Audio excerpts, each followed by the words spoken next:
And welcome to A Shadowy Flight. Greg, how are you? Fantastic. How about yourself? I'm doing well. And Mr. Scott Benson is joining us for the first time. Scott, how are you? Doing great. Trying to stay dry. It's just monsoon season outside, it seems. That's right. So, how do you pronounce the capital of Kentucky? Louisville or Louisville? Uh, well, it's not the capital. I think Frankfurt's the capital, You got but me.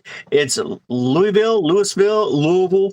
That's right. Yeah, I guess it depends on where you're from. You know, down south in Texas, it's Louisville. Yeah, I got Ken down in Kentucky in Tompkinsville, and we pronounce it Louisville. Yeah. So, but you caught me. You caught my joke there. That's right. The capital of Kentucky is Frankfurt, not Louisville. So, but Yeah. Greg, or I'm sorry, Scott, you are also you run one of the great sites that me and Greg have referenced many times in the first 3 episodes. Knights of Kentucky. Why don't you tell us about your site? Let's start there. Okay. As many, I see many people call it, Knights of Kentucky, Kentucky Knights, Kentucky Fried Knights. They all point to the same place, Knights Industries of Kentucky. Started 9 years ago. Back then, it was because of the computers that, I have been an IT guy for years. And Mario Ravazzi, as a lot of guys know, in Italy, does the Thunder 2000 and great program, which now is starting to incorporate AI. So it's great to finally see some vendors start to bring that into our community. But as I learned about, a lot of the people, a lot of the players, the not so nice players in the community that we've all kind of met, Light Industries, really kind of took on the mantra of one man can make a difference. So through the website, I was able to educate people about who to watch out for, who to buy from. Now, do I carry everybody? No.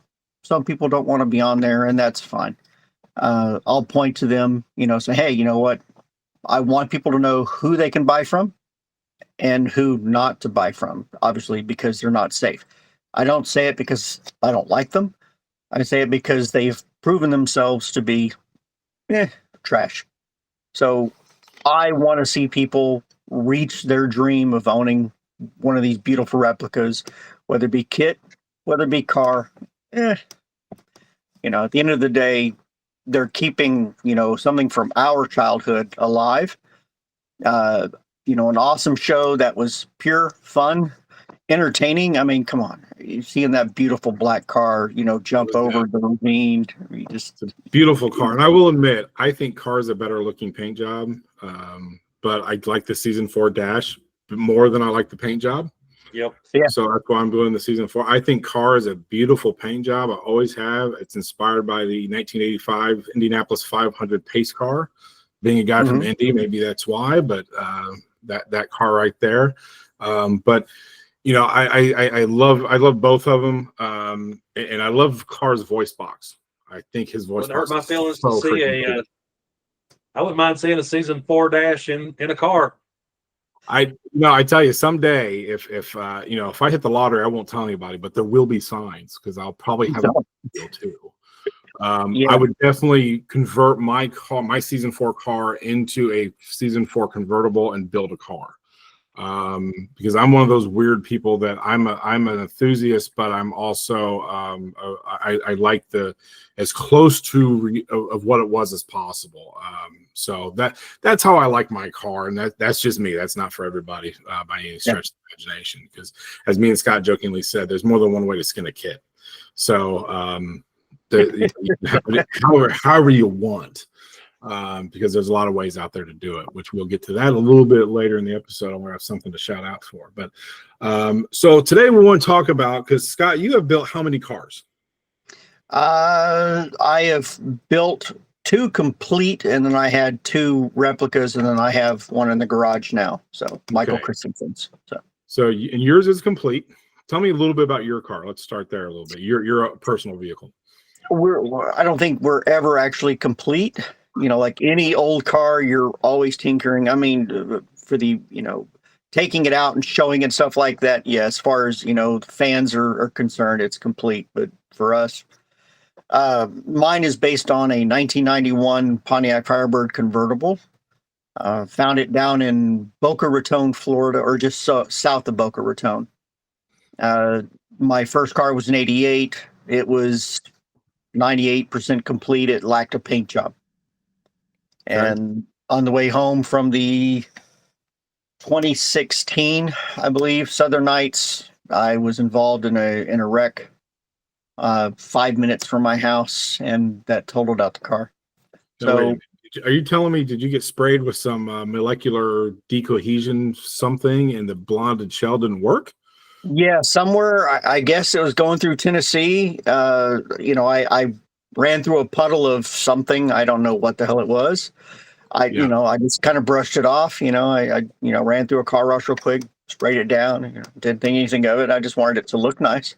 5 minutes from the house. Happens to the best of us. Because Greg, we have touched on this. Why don't you give me an update on your car? You mean the Fireball 2000? That would be the one. Yes, unfortunately. Yeah. So I blame it on car. Yeah. I blame it on nerd. I was going to use that motorcycle and make a nerd out of it, but nice. So coming home, well, I was actually still at work. My wife calls me and says, "Hey, guess what? Your shop's on fire." And I get home, and sure enough, my car, my motorcycle, luckily not a whole lot of my conversion parts, but brand new engine gone. It just completely went up in smoke, and now Scott is reaping the reward of many, many bolts and screws from that car. But luckily, I believe it's actually supposed to be here this Thursday. There will be a replacement car that's going to be coming in. Actually going to be from, I don't want to reveal a whole lot of the details about it yet, but I've got another car on the way that's actually in better shape than the one I had. Unfortunately, when you're on your car, you found some problems with your car. Yeah, I found a lot more rust once everything burnt away from it. Your firewall, I know you mentioned. I spoke to Bob today, and he gave me a little bit of the history, on where the car came from. And I'm like, dude, between you and the other party, I said, you guys are very, very stand-up guys. I said, this is what helps our community grow. Is this kind of stuff. What you've done for Michael, and Michael, by the way, you owe him more than a steak dinner. You need to pay for his hotel, for his gas. You're more than one box of bolts and screws. Well, I mean, if he wants to sleep in the bed with me, that's whatever. Man, you got to do what you got to do, right? I mean, I'm not above the photo. Yeah, our community is, it's an amazing community of people. And I think that's one of the big reasons I really wanted to do this video, this YouTube channel, is not only to make sure that no one has to go through what I went through, but also to make sure that the information that people need to be successful at this hobby is there. Because let's be realistic. Realistically, you're going to spend at least $15,000 on a car. I think that's a low ball number. And I get that number from what I'm spending on the car. And mind you, I have the luck of my school behind me, where they're going to paint the car for me and do a lot. They've done a lot of stuff for me, which has saved me a boatload of money. I mean, especially painting. Painting is expensive. A good paint job is $5,000. Easy, and that's on the cheap side. Yeah, and I'm going to get it done. I'm going to get it done for the cost of the paint. The students will do it, and they've already painted some of the parts, and they've done an amazing job. And it's going to be even more amazing after I wet sand and buff it. Some of the stuff I've seen has been stellar. Yeah, you're going to have a beautiful replica. Yeah. I mean, the dashboard, I just really would. First of all, I wish people could see just the level of quality that Matthew puts into his fiberglass. And then on top of which makes the paint so much easier to do. The paint is the kids did they knocked it out of the freaking park on this thing. So it is great. So so that's why we're trying to do this. So and it's kind of a side note here. I want to make sure that I'll get that in a minute. So let's talk about, we had talked about Scott, we had talked about, you're building a car right now for a customer, and you're at the point right now where you're getting ready to start working on the steering wheel. Yeah, steering wheel and the shifter and and the some of the dashboard electronics, which I'll share with a few people, but the customer is going to have to salivate and wonder and dream until he shows up, and that'll be a live video for people Good. to see. Yeah, that'll be a live video. So one thing I wanted to ask both of you, because I've sat in these cars, sat in 2 or 3 of them down at Southern Nights. People were nice enough to let me sit in their cars and take pictures and everything. And there was one museum in Branson, Missouri, that really convinced me. I decided that I've never sat in a Night Rider car, and I really wanted to sit in a Night Rider car. So I decided to drive to Branson, Missouri. All my pictures went bad on my phone for some reason, but it's a car museum down there. And if you pay an extra $10, you can sit in any car you want, and they'll use your phone and take pictures of you in the car. And they had a Night Rider replica. And so I thought to myself, well, I'm going to drive I think it's 8 hours down to Branson, Missouri to sit in this car. So I've sat in a car, I've held a steering wheel, but I've never actually driven one. So I know Scott or Greg, I'll start with you. Greg, you're on your second car.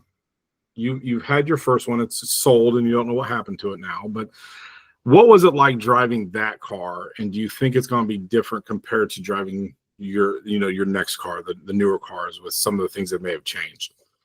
Well, I'll go ahead and tell you right now, as far as driving the car in general, if you've never driven with one of these gold wing steering wheels, you're in for a surprise. And I won't say that it's a pleasant one. It's not the most easy car to drive on a curvy road. I mean, you're used to, turn the steering wheel, you're good to go. Whereas now it's turn, let go, reach up top, turn. I mean, it's not easy. But it's not easy. Scott, what do you think? You have one. You're driving one right now. You've driven more than most. I think the next video I'll do from K.I.T.T. I've actually found it very comfortable to drive. And I palm. You got the grips. I'll hold my palm against the bottom and I'll just rotate it, kind of like truckers do with the handle. So it makes taking curves a lot easier as opposed to trying to do it, hand over, Now, plus, I've got my steering gearbox is 2.5 lock to lock, so I get a little bit quicker turns. So if anybody builds one, it's worth investing in a better steering box. So that's what I was going to say. I know of companies, because there are full-on race circuits built around Camaros and Firebird F-body cars, and those cars have they have a modified steering box which allows tighter turning. More responsive, I should say, turning. Is that what you did for your car? Yeah. I bought, I wanted to find something that, and I can't remember what the original, I think it's closer to 4 full turns lock to lock, but I wanted something that was going to be a little bit quicker. So it wasn't quite as such a, wide, circle for, just making a left turn. Okay. So I did look and I found one that was 2.5. So from hard left to hard right is 2.5 turns. So it made for a much nicer experience. And when you're driving down the road, you just kind of rest your palms up on the steering wheel and just kind of steer like that. Just like in TV shows when they're sitting there doing this, which always drove me crazy in TV shows, because no one moves their steering wheel that much. My God, what are you doing? Oh yeah, I mean, unless you're driving an old Beetle and the rag joint is just completely gone. So that's just trying to hold it in the road. So is that a full-on new steering box, or is it? Yes. Well, first of all, it is steering box, not rack and pinion. I don't remember off the top of my head now. It's a steering gearbox. Okay, and then it turns the pitman arm, which connects to the center link, and then the tie rods and the wheel. Okay, so and you have a whole new. Basically, you have a race steering box then. Yeah. Okay, and those are out there. Do you buy it new or used, or? I bought it new. Okay. Do you remember where? No. Okay. It was either eBay or Amazon, I'm guessing, but that was going to be 7-8 years ago. Okay. But they are out there. There are companies, for those of you who are interested, there are companies out there that make these, because these are full on, they're IROC. It's called an IROC. It's an IROC circuit. Yeah. And they race these cars. And I'll tell you right now, I'm sure I can find a link. I know at school I talked to one of them at the one of the shows we went to, but so yes, it is out there. And you recommend that to just make the car more drivable? I do. Okay. because that will probably be one of the later things that I will have on my car because I've looked into it. It's just, that's a phase 2 thing. So I'm sure it's something that's ready out there. So the next part about the steering wheel, other than actually just driving the car, how many of the cars do you guys think, Greg, I don't know, I'll have you go first, Greg. How many cars do you think actually have functional horns down at Southern Nights? I would say it's pretty limited because it's not the easiest thing to get it to work. Yeah. And not all the steering wheels have the horn capability, I do believe. Is that correct? That's true. Actually, so talking about, remember the first conversation we were talking about some of the old Lewis L parts. I remember my gull wing from Lewis L back in those days. The knot emblem was actually just cut into the fiberglass. There was no button. It was just solid. Okay. Yeah, that's the way Matthews is right now, Night Designs. Okay. He does want to change that, but that's when he bought the company. That's the way it was. Wow, with Night Passions, his was the same way. It was just kind of a molded in, logo. Yeah. I've seen some people. Actually, I was one of them that would take a small disc with a piece of sandpaper on a drill and kind of smooth that out and drop one of the metal buttons, like pins that Nick Nugent sells and Mark Pewitt sells at Southern Nights. So that makes a really, really nice looking horn button because, they both of their products, and I'm assuming 2 different ones. If I'm wrong, Nick, I'm sorry. I just want to give both of you guys a shout out for those. But it does make it look a lot nicer. I think so too, and I'd figured maybe doing something like that too because I could find the right size hole saw and it'd be fairly easy just to take it right out and put in. I've seen horn buttons from KRW and some other. I think you have one too. Maybe it was your side. I saw it on a light up horn button. Yeah, I carry the one from KRW. Okay. My gull wing is from Ricardo, and his is also a light up button. When Ricardo builds his gull wings, he usually puts in a 9-volt battery. The Season 4 gull wing uses a much larger battery that he includes, so it adds another 2 or 3 pounds, but you don't know how much it weighs. It's bolted to the car, so people are like, oh, this thing it's heavy, it's going to be durable. As long as it's got steel running from the steering column out to the handles, embedded into the fiberglass, you're fine. Okay. It's the hollow stuff that has no steel in it that you want to stay away from. There's somebody that has been starting to spread around a 3D printed file of a gull wing. The file's close, and it really needs refinement, but it's seamed right down the middle. And if either of you guys have ever dealt with ABS or PLA plastic, it doesn't do well in heat. Yeah, that would be scary. When you're holding on to the gull wing on the left and right down the middle, it's been glued together. So as soon as you kind of hit the brakes and you tense up, you're going to snap the gull wing. That and just parking lot maneuvers.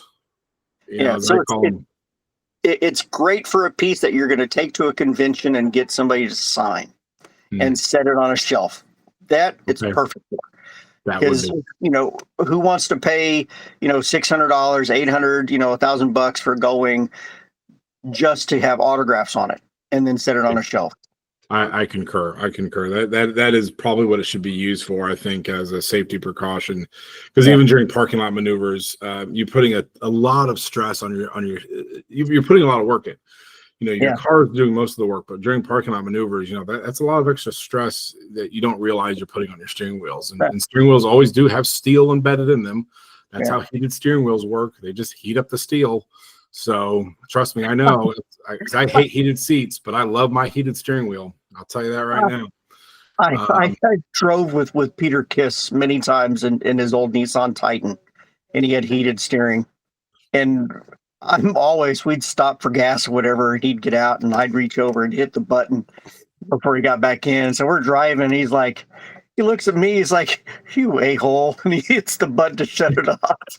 I had a buddy that we drive around, and we thought we. And by the way, we thought we were the top-notch shit when we did this. We drove around in his dad's old Lexus, like ES 300 or something like this thing, and we were like, we were it. Okay, Lafayette, Indiana, which I know most of you don't know where that's at, but you know, and the joke we'd play on each other is we'd turn on the heated seats on each other. Middle of summer, seat windows down, we'd turn the heat, and he's like, God, I mean, my back is really sweating. I'm just over there just laughing. And to this day, we still play this game. Like, we're 47 years old and we still play this game when we're in the car together. I'm just like, I do it to my kids sitting in the back seat. I'm like, where are the heated seats in this thing? My God, there's a lot of buttons. I finally found them. Fun game. So, you know, I do it to my kids. We'll be driving, or my wife, whoever's in the back seat, I'll reach back when they're looking out the window and I'll hit both of the buttons and just continue driving. Last time I was in the vehicle with Greg, I think I couldn't keep his hands off my knee, but that's okay.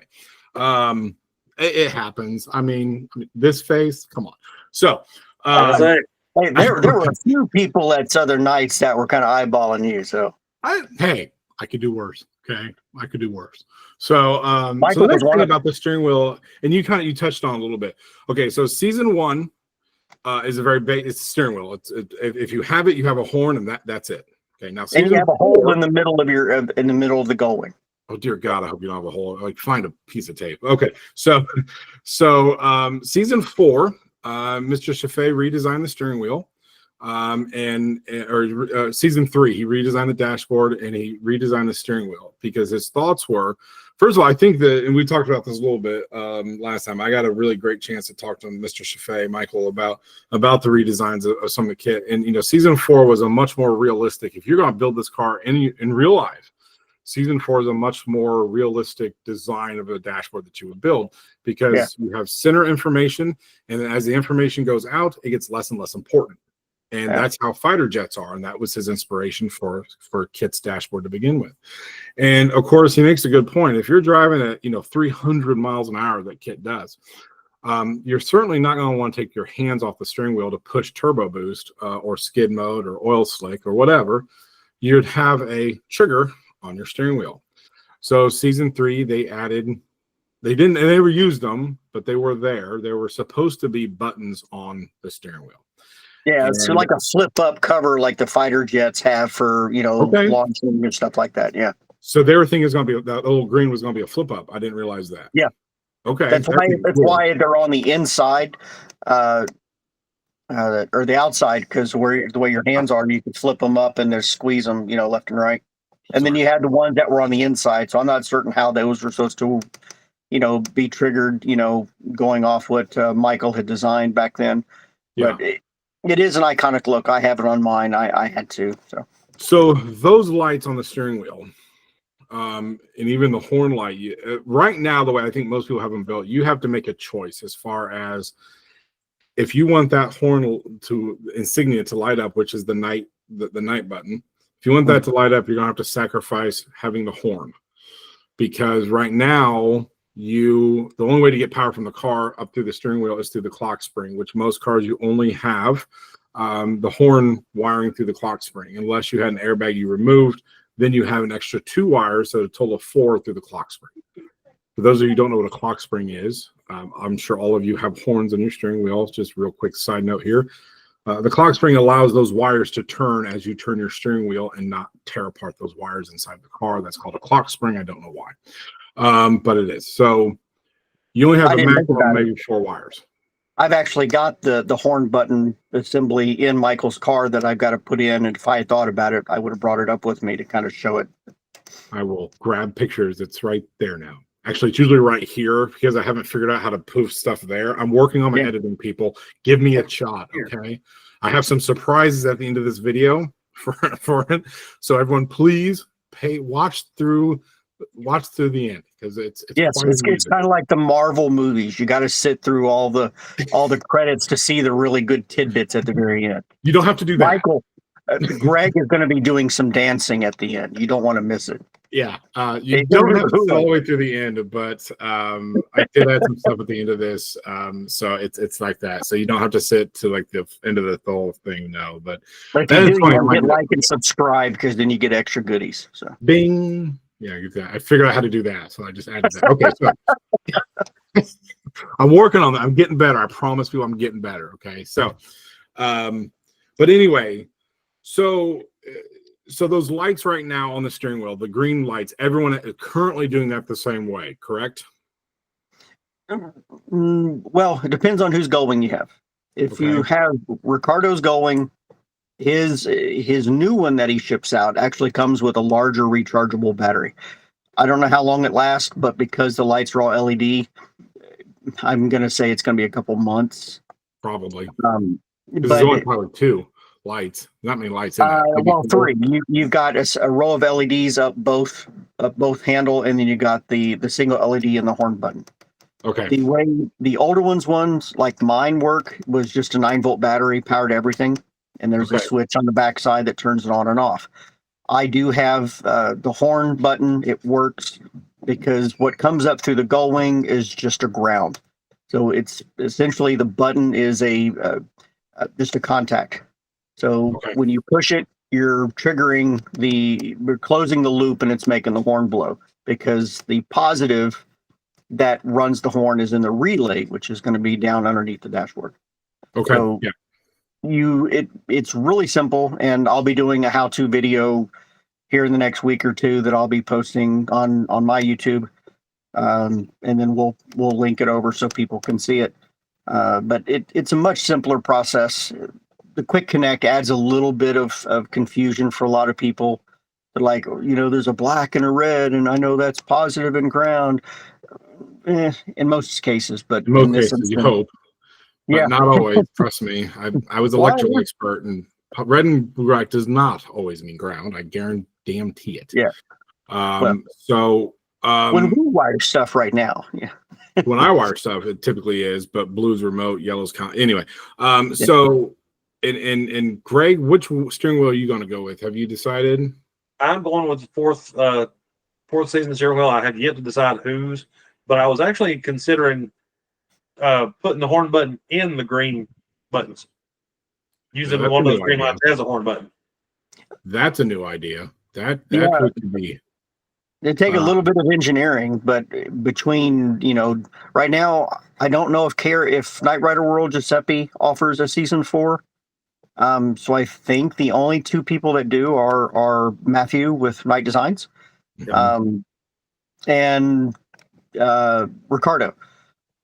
Ricardo is really, really good about custom requests. So it's worth, because something like that you would want to do while the gull wing was being put together, because they're usually the front and a rear half that get molded or glass together. So wiring that in while it's apart would be really advantageous. Yeah, Matthew's has not made mine yet. He has to wait till it gets a little bit warmer out there in Washington. So he's almost there. He's got that itch, man. He just can't scratch it. Well, it's because of all that fiberglass. That's why he has that itch. That's why I hate fiberglass. We won't talk about Matthew's itches. He needs to get some more cats, because I'll tell you what, Ricardo's got lots of kitties running around, so he's always loaded with kitty hair. Oh, I just it's the fiberglass. God, I hate fiberglass. But anyway, so yeah, I mean, that's actually a good idea, Greg. I never thought about that, because you could get a really small micro switch, a micro momentary button.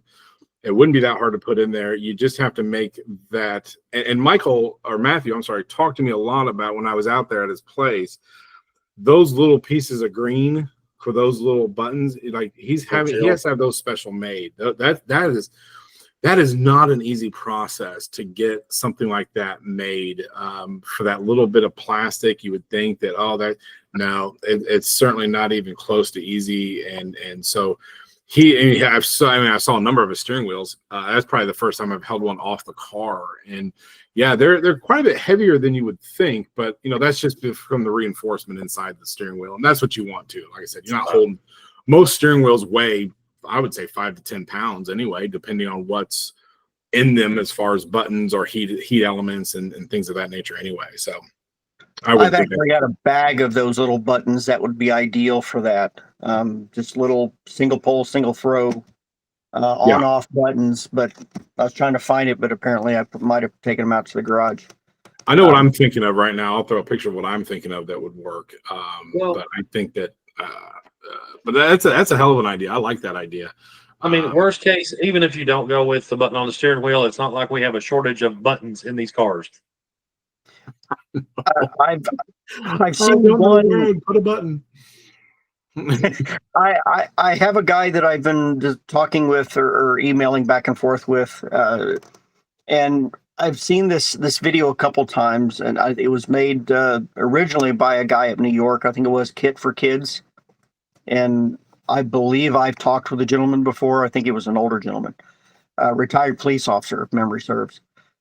He put 3 additional toggle switches on the lower console for turning on and off the dashboard, for turning on the lower console, and he put an additional horn button kind of behind the pods, underneath the tach. And I'm thinking, why? I mean, you've got all of these switches, you've got nothing put on them. Yeah. All of them can be wired to do anything in the car. I mean, I put really schematics. Important. I'll tell you that right now, and I think it's really important to have a horn. The reason being is and I've told this part. Well, as I was growing up, my dad had a '67 Camaro convertible. It's a beautiful car. I mean, it's just, loved it. But he said more often than not, people driving, people would stare at the car and start to drift into them. Yep. He said that was one of the worst things about driving that car. People didn't pay attention. He'd honk at them and, oh my God, they'd correct her. So I think it's important to have an easily accessible horn on the car, just for safety of your vehicle. I mean, and having it on the steering wheel is ideal. Now in the middle is perfect because that's where, it's central to both hands. I think that, central to both hands, but that trigger would be, that'd be killer too. Like, be all that hard to start banging on the overhead console either. I mean, stop. Yeah. What button do I push? I don't know which one. I love them. Which one it is. Just sitting there slamming buttons at the overhead console. Like, that's not going to work shit. So yeah, I think that is. So right now, the other idea I had, which I need to do a lot more research on, and if anyone out there can throw me some updates, is some of the later models had radio controls on the steering wheel. The GTA. And all of those buttons have to go through the clock spring. Yeah. And there wouldn't be as many wires as you think, because it's how that works. They almost put out Morse code. But anyway, but there would be a lot more wiring through the clock spring. If you could replace the early clock spring with the later clock spring, you could maybe get some more wires through there for powering some of these different things, for lights and horns and that stuff on the steering wheel. So if anyone's done that or has a car that's torn down to that position where you could show me a picture, that would be great, because that might be another option for us as far as getting wiring through the steering wheel into the gull wing. Ricardo might be a good person to ask on that one. I don't know if you've seen it, but he actually took a gull wing and grafted that GTA button configuration out of the GTA steering wheel into the middle of a gull wing. That's right. Ricardo did do that. I don't know if he incorporated the contacts in. That might have been something that the customer was going to do, but I could reach out to them and see. Yeah, doesn't his website have that model for sale? It's like a gull wing with a big square opening in the middle of it. Okay. That could be interesting too. Yeah, I mean that, like I said, more than one way to skin a kit. So there's that. I'm also working on titles too, so we have to start working on titles for these episodes as we go. I think that's the one for this one. More than one way to skin a kit. One horn button can make a difference. Why just say it out loud? We could have used that for the next one. Man, you're killing me here. Okay, you're killing me. One horn can make a difference, people. Okay, that's good. He does not have that on his website. Okay, we may have to reach out to him. I've got a picture of it somewhere and see if we did that. Yeah, if you have that, definitely send that to me. So real quick though, because someone asked about this, Greg, the last episode we talked about noses. KRWs, Matthews, Ricardo's. There was one nose that we didn't talk about that some people have asked questions. I don't think it's still in production anymore, but a few people have heard the name, so they asked about it, which is the Mark Brown nose. Phoenix bumpers. Yep. He is still in production. He does small runs. I think he has to have, I forget what the number was, but he has to have more than one nose ordered to do a run of them. I know Dwayne actually just picked a nose from him up not too long ago. And he even posted that he was selling one of the molds, but I know he has more than one mold. I'm not sure who he sold it to, but The mold that he was selling was, if I remember correctly, when he responded to me, was the mold before my bumper, and my bumper was the last one before he started Phoenix. So he had resculpted.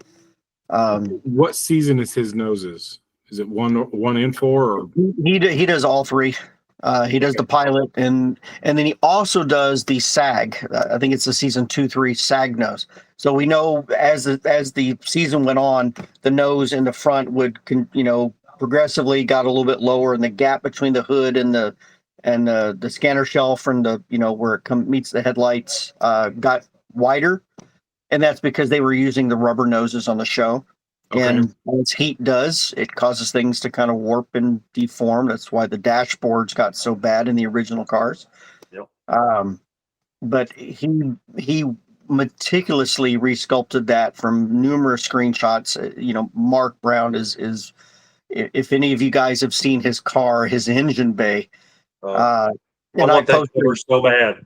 No, and I've tried to get Ricardo to reproduce some of those components for people. I've been trying for a couple of years, and it just hasn't happened yet. But he did do that the 2-3 SAG nose. So I think he's got 4, accurate molds that he sells, and he's doing it the way Billy did towards the end of his run. He'll make a nose, and then he'll put it out there and say, hey, I've got a pilot nose ready for sale, cost this much. If you're in the area, you can save on the shipping, but they're worth it. So okay, if you're not in a rush to get a nose and you want something that's American made, where you don't have to worry about tariffs and custom imports and all that, Mark Brown is the way to go. But if you want something and you're willing to wait, Matthew with Night Designs, he's still fairly new with the company, but he does, as Michael has learned, impeccable work. The guy is really got an eye for detail. So he does. He has an eye for detail, and he's always looking to make it to make things better, because that's he's really waiting. He told me he really wants my stuff mounted because he wants to know what do I need to change? What do you have to do to mount this? I got a mock-up of my nose mounted, and as soon as I posted those pictures, he was on the phone with me what do I need to change? Do I need to change anything? Is it good? Is it bad? Dude, I don't know. It's great as far as I can tell, but so he's really much invested in making as best as he can with all this stuff. So he even talked about the dash and that sort of stuff. So he was talking to me about that this morning. He's like, did you see his pictures? I said, yes, dude. I said, your product, the way he picked it up from you, required very little work to make paintable, and it looks effing stunning. Yeah. So I said, bravo, man. I knew when he told me that he was going to look at buying it, I said, go for it, man. I said, I think you do really good work because I know your attention to detail, and you've been around long enough, and you want people to have nice products. Night Designs has always been, the premier name in Knight Rider parts, because Billy Gunter, anything that was shipped out from him was, he was almost as good as Don Colley. Yeah, those guys I think were before on a sober day. Yeah. so I think that kind of sorts out. I love you, Don. You're gonna have to, when you decide, when you get down that road, you're gonna have to decide how you're gonna do it. Maybe we can get some more information together and recaps. Like I said, if So the last part of this show, I want to do. First of all, I want to talk about the future, the view, the image that we have for the show. Me and Greg have talked about this a lot. Me and Scott have talked about this a lot now. After the last 3 episodes dropped, I had a number of people reach out to us asking, what about this part? What about this part? What do you guys think about this? And more than happy to talk to anybody. Me and Greg, I talked to 2 new people that I've never spoken with before about different stuff. But Billy, That's my phone. Billy was one of the gentlemen that reached out me. to me, and I want to give him a little bit of a shout out because I want to start doing shout outs to the other builders out there in Knight Rider land. Send me pictures of your projects, your cars. What are you doing? What did you have to do different? What problems have you had with your car? Billy mentioned possibly having to do floor pans in his car, which is probably something that a lot of F-body cars will probably have to do is floor pans. Yes. And I asked him to take pictures, videos, and send those to me. So we will do an episode on that when he does that. My car is intact, luckily, so I won't have to go down that road. But so for you builders out there, I really want to ask you, send me your projects. Send me or Greg or Scott even your questions. Please send us this stuff so we can have material for future shows and all that kind of stuff so that we have information. I have pictures to put up here. I would prefer to use your pictures of the builders out there other than ones I find on YouTube or on Google. So Billy, I'm gonna shout you out here. His goal is to build he has a notchback, which is a rarity within itself in the F world. He has a notchback Firebird that he wants to do car. So he's doing car, the Knight automated roving robot. And again, I still love that paint job. But he's going to do a notchback. I'm going to throw up some of the pictures here as I've been talking of his car, what it's at right now. He's in the earliest stages of it. He has the car. My God, people. He has the car. He has the earliest. Was that you texting me, Greg? Is that where you're trying? I sent you my next project. Oh. I sent you a picture also at the backside of the assembly on the GTA steering wheel. Okay, good. All right, yeah, I'll mine's put a whole those different project.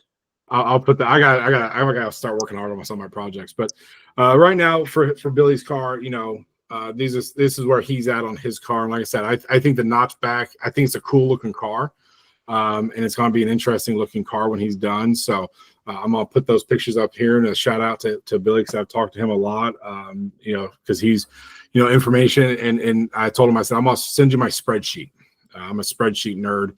I'm not very good at them, but it kept track of where I bought all my parts from, and how much I've actually real money, how much I've spent on my car, and then projected money, how much I thought I was going to spend, and I was pretty close, but all that kind of stuff. So if anyone ever wants a copy of that spreadsheet, you just have to shoot me an email, and I'll send it out to you. It's not a big deal. It's not like it has national secrets on it or anything like that. So please, people, send us questions, send us the stuff, like and subscribe, because that's, hopefully right there right now, because I figured out how to do it. Yeah. Hey, if you haven't seen on Foundation Nights, the page that Sal, Hannah, and I run, here about 2 weeks ago, I posted 4 images. Somebody had created some digital art of an idea that I wish I could remember the other fellow. He and I were talking about it back in 15, I think it was, about using a perfect condition bodied Firebird notchback to build a time machine out of. Ooh.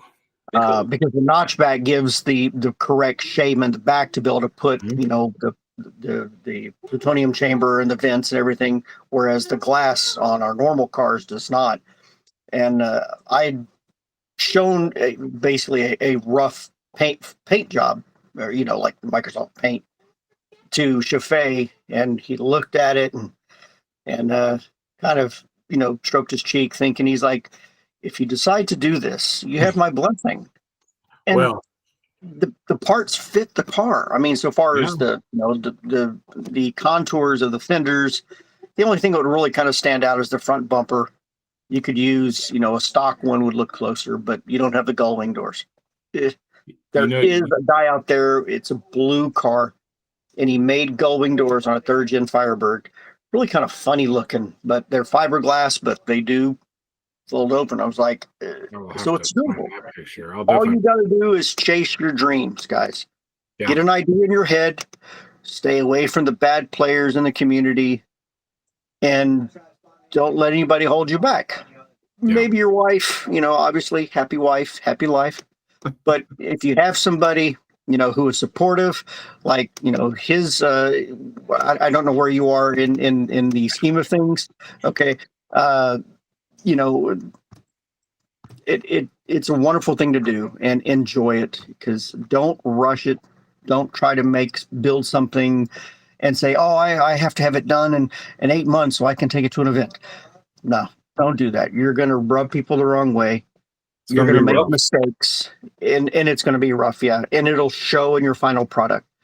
Yeah. Take the time, do your research, watch some of the, shows like we're doing here, shows, Night Industries of Kentucky, Foundation Nights. Anybody that's on that page is going to lead you in the direction that's going to help you build a car that you'll be happy with, that will last you for years to come, and you'll feel like a kid in the 80s again. I mean, there's no feeling like sitting back in that car and holding that gull-wing with the wind blowing through your hair, or not. In Greg's case, getting a nice tan. If it's worth doing, it's worth doing right. Agreed. And that's what we want to help you do. Build this the right way and have fun doing it. Look at Greg. Through both his cars that he's done, he's pulled all of his hair out. He's getting a new one next week. So maybe by Southern Nights he'll have some, look like mine going on. We don't know. But we want to see all of you guys reach the dream. So absolutely. Like I said, I want to make sure that what happened to me never happens to anybody else again. So talk to us. Talk to people in the community. It's an awesome community. I mean, there's a lot of web pages out there. There's a lot of Night Rider groups, depending on kind of where you're at in the country. But there's different groups, and there's different people. Like, talk to us. Just talk to us. My God, don't spend money before you talk to somebody. Even if it's not one of us, talk to somebody, for God's sakes. Yeah, if his name is and verify that who you talk to at least 2 people. Let's put it that way. Talk to at least 2 people. People that have been in the community for 6-7 years, preferably, and there's a good number of them. Yeah, Greg, myself, Michael, just because of what he's been through. I mean, he's walked the road that few have traveled, unfortunately. Yeah. Sal Hanna, Nick Nugent. He doesn't own a car, but he's been there. Michael Patterson, Mark Pewitt, Danny Nassif, I could go on. There are some really, really good people. Whether they built one or not is, irrelevant. They've been around. They've seen the good people. They've seen the ones that came in, claim to be super fans, and they build these super high dollar cars, and then they disappear and they sell it after they've got a bunch of internet fame. Those aren't the guys you really want to learn from. Just take your time, do your research, and you'll be happy. Your bank account may not be quite so, but you will be.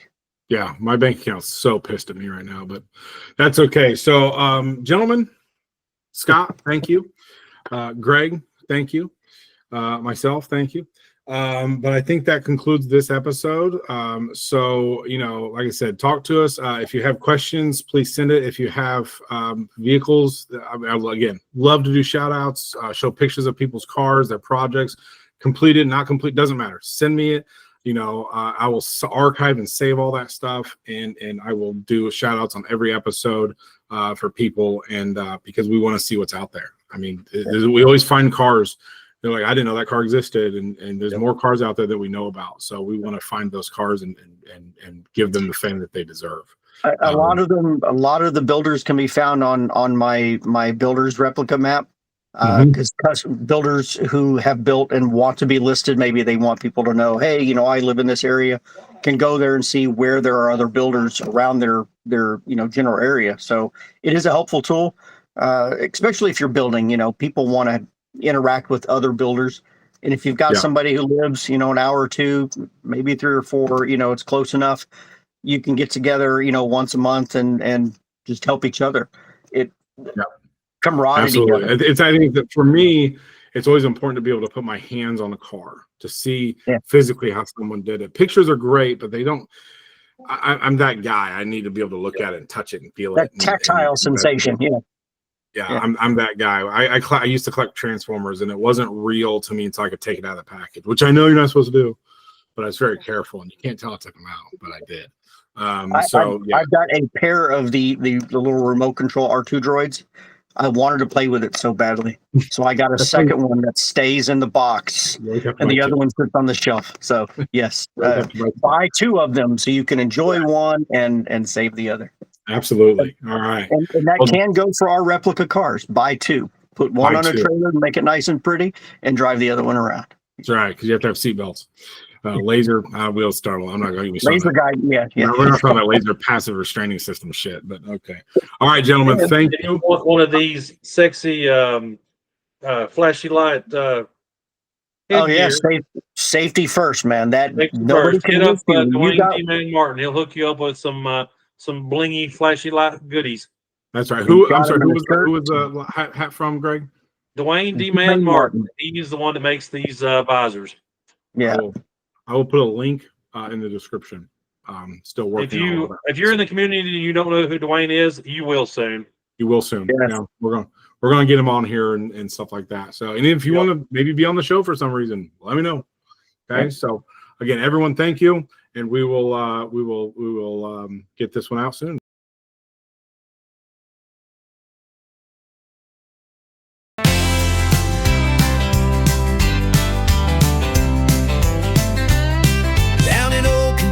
Where the bluegrass grows, there's a little company everybody knows.